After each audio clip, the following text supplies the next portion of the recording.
तो फाइनली ढूँढ ही लिया आपने। हाँ, मुझे उम्मीद थी आप ढूँढ लोगे। आज की इस वीडियो में मैं आपको बताऊँगा कक्षा 12 हिंदी नैतिक शिक्षा हरियाणा बोर्ड की किताब है और इसका पाठ नंबर 15 आज की इस वीडियो में एक्सप्लेन होने वाला है। पाठ का नाम है 3 मछलियाँ। ये 3 मछलियाँ बहुत ही खूबसूरत सी कहानी है, मैंने पढ़ ली है भाई ऑलरेडी, तो मज़ा आ गया कहानी पढ़ के। चलो शुरू करते हैं, आपको भी पढ़ा देता हूँ। मैं हूँ अजय और आप देख रहे हैं सीसीएल क्लास। और हाँ, वीडियो स्टार्ट करने से पहले बता देता हूँ आपको, इस कंप्लीट बुक का सॉल्यूशन लिखा हुआ भी वीडियोस की फॉर्म में भी दोनों तरीके से मिल जाएगा। प्लेलिस्ट और वेबसाइट का लिंक डिस्क्रिप्शन में है, चेकआउट कर लेना। वैसे तो हर एक वीडियो में बता रहा हूँ, अब मेरे को नहीं पता तुम देखते हो सुनते हो या स्किप मार देते हो, बताना यार कमेंट में कि क्या आपको ये मतलब बताना जो इन्फॉर्मेशन मैं स्टार्टिंग में प्रोवाइड करा रहा हूँ ये बेटर है, फायदेमंद है भी, या फिर इग्नोर कर दो इस चीज़ को। अब भाई डिस्क्रिप्शन के लिंक वैसे चेक कर लिया करो, तुम डिस्क्रिप्शन खोल के देख लिया करो एक बार, ठीक है? आपको जो भी काम की चीज़ें वहीं मिलेंगी। चलो शुरू करते हैं चैप्टर को। अब यहाँ पे जो है एक कहानी है एक तालाब की और 3 मछलियों की। पाठ का क्या नाम है हमारा? पाठ का नाम है 3 मछलियाँ, यानी कि 3 मछलियों की कहानी है बेसिकली, नाम से ही समझ आ रहा है। एक सरोवर में 3 मछलियाँ रहती थी। उनके नाम थे अनागत विधाता, प्रत्युपन्नमूर्ति, क्या नाम है भाई? क्या मछलियाँ थी, क्या क्या था ये? यद्ध भविष्य। तो ऐसे जो है इन मछलियों के 3 नाम थे। अब ये नाम ऐसे क्यों रखे इन्होंने? भाई तुमको कुछ ज्ञान देना है इनको, ठीक है? इनके नामों के पीछे कुछ गहरे राज छिपे हुए हैं और वो राज हमें शायद चैप्टर में पता लग भी जाए या ना भी लगे, ठीक है? लेकिन हाँ, अभ्यास वाले प्रश्न उत्तरों में जरूर पता लग जाएंगे, ठीक है? चलो देखते हैं यहाँ पे। उनकी आपस में बहुत मित्रता थी, पर तीनों का स्वभाव अलग अलग था। जैसे इनके नाम थे वैसा ही इनका स्वभाव था। अनागत विधाता नामक मछली अपने नाम के अनुरूप बड़ी समझदार थी। कुछ करने से पहले वह अच्छी तरह सोच विचार कर लेती थी और भविष्य में आने वाली समस्या या विपत्ति को भाप कर उससे बचने का उपाय कर लेती थी। अब देखो, आप अपने मतलब ये जो कहानी है ना, ये अपनी लाइफ से रिलेट करने के लिए बनाई गई है, टोटली हमको समझाने के लिए कि हमारी लाइफ में एक्चुअली हमें करना क्या चाहिए, है ना? तो उसको उसके रिगार्डिंग ये स्टोरी बनाई गई है टोटली। अब ये जो मछली थी ना, ये बहुत समझदार थी, आप भी समझदार हो। अब आप जो है कोई कुछ होने से पहले जो है उसके बारे में सोच लो, भविष्य में जो समस्याएं आएंगी उससे बचने के उपाय आप पहले ही कर लो। तो आप एक मछली है ऐसे वाली, ठीक है? अब दूसरी मछली की बात करते हैं। प्रत्युपन्नमति जो है नामक मछली बड़ी सूझबूझ वाली थी। संकट आने पर तुरंत अपनी सूझबूझ से उसने उससे बचने का रास्ता निकाल लेती थी। तीसरी मछली यद भविष्य भाग्यवादी थी। वह सोचती थी भविष्य में जो होना है होकर रहेगा, इसके लिए पहले से चिंता करने की कोई आवश्यकता नहीं है। ठीक है, 3 मछलियां थी। पहली मछली बड़ी समझदार थी, समस्या आने से पहले ही उसके बारे में पूरा सोच लेती थी, ये करना है वो करना है ये करना है। दूसरे वाली जो मछली थी हमारी, वो मछली क्या करती थी, वो मतलब एकदम से अब मुसीबत आई तभी के तभी वो सोच के अपना सॉल्यूशन ढूंढ लेती थी कि हाँ मेरे को ये करना है अभी, तो वो बच जाती थी उस तरीके से। तीसरे वाली भैया किस्मत है, मरेंगे मर जाएंगे, जिंदा बचेंगे जिंदे बचेंगे, जो भी होगा देखा जाएगा। तो वो उस तरीके में उस किस्मत में चलती थी, किस्मत में बिलीव करती थी। अब आप बताओ अगर सोचोगे तो क्या होने वाला इन मछलियों की कहानी के साथ? हाँ वही जो आप सोच रहे हो, अगर सोचा सही है तो आपने, मौत का खतरा मंडराने वाला है तीनों मछलियों के ऊपर और वो अपनी हरकतें शुरू कर देती हैं।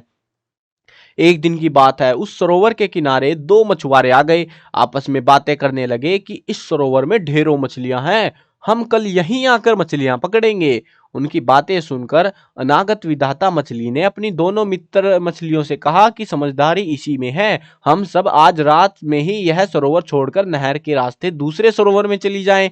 क्यों? क्योंकि उसने पता लग गया भैया वो समझदार है पहले से ही, अनागत विधाता तो समझदार वाली है ना, उसको अपने भविष्य की टेंशन है पूरी की पूरी कि मेरा क्या होगा नहीं तो अब बता देती है। ठीक है भैया, बता दिया, उसका फर्ज था अपने दोस्तों को बताना। दूसरी मछली ने भी समस्या की गंभीरता को समझा, पर सरोवर छोड़कर जाने की अपेक्षा वहीं रहकर बचने का कोई उपाय सोचने को कहा। उसने कहा हम जाए क्यों, हम यहीं रहकर भी तो बच सकते हैं, छिप सकते हैं कहीं पे। तो वो उपाय के लिए सोचा उसने।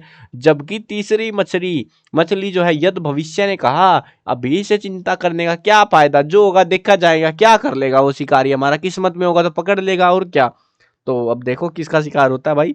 आगे बढ़ते हैं कहानी में।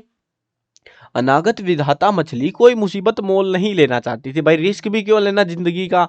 तो वह उसी रात नहर के रास्ते दूसरे शोरूम में चली गई कि हम नहीं ले रहे रिस्क, अपनी जान का, जान प्यारी है भैया मेरे को तो।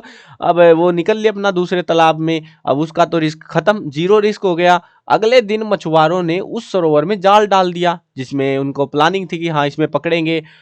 अब जो दूसरी मछली थी हमारी प्रत्युपनमती जो मछली थी, उसने आई हुई विपत्ति को भांप कर मरने का स्वांग रचा। उसको उसने ऐसे नौटंकी करी जैसे वो मर रखी हो पहले से ही, वह ऐसी बन गई मानो मरी हुई हो। मछुआरे ने दूसरी मरी हुई मछलियों के साथ उसे भी निकालकर सरोवर के किनारे फेंक दिया।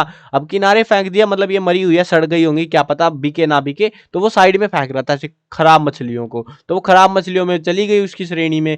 वह रेंगती हुई पुनः तालाब में चली गई और बच गई। अब उसने तो अपने हिसाब से फेंक दिया था, लेकिन वो फुदक फुदक के वापस कूद गई तालाब में और वो बच गई जिंदा। अब तीसरी मछली का क्या होगा? भाग्य के भरोसे रहने वाली यद भविष्य मछली जाल में फंस गई और अपने आप को छुड़वाने के लिए उछल कूद मचाने लगी। अंत में मार दी गई। ज्यादा मत खुद को बच्चा, मार दिए जाओगे। वही हुआ इसके साथ भी, मार दी गई। केवल भाग्य के भरोसे रहने वाले पुरुषार्थहीन व्यक्तियों का अंत ऐसा ही होता है। तो इसीलिए कहते हैं भविष्य, भैया ठीक है, भविष्य के बारे में सोचना चाहिए। ये वही बात है भाई, आप अपनी लाइफ से रिलेट करो इस स्टोरी को। आप पढ़ रहे हो, 12th में आ गए हो, अब आपको भविष्य के बारे में सोचना पड़ेगा। अगर आप नहीं सोच रहे हो, तुक्के से जो भविष्य में होगा भैया चलता रहेगा, तो ऐसा आपकी लाइफ में कुछ नहीं होगा फिर, ठीक है ना, मतलब बर्बाद सी लाइफ हो जाएगी। लेकिन अगर आप पहले से ही लाइफ के बारे में सोच के बैठे हो, मेरे को ये बनना है वो बनना है, तो भैया आपकी लाइफ अच्छी हो सकती है, बहुत हाई चांसेस है, ठीक है। तो अब आप बताओ, आप क्या सोच रहे हो अपने भविष्य के बारे में, क्या बनने की सोच रहे हो आप अपनी लाइफ के अंदर? तो कमेंट में बताना, मैं भी इंटरेस्टेड हूँ जानने में, मुझे भी पता लगे यार क्या सोचा आपके, क्या विचार है ना। चलो खत्म करते हैं वीडियो को। आई होप आपको चैप्टर समझ आ गया होगा, छोटी सी प्यारी सी कहानी थी ये।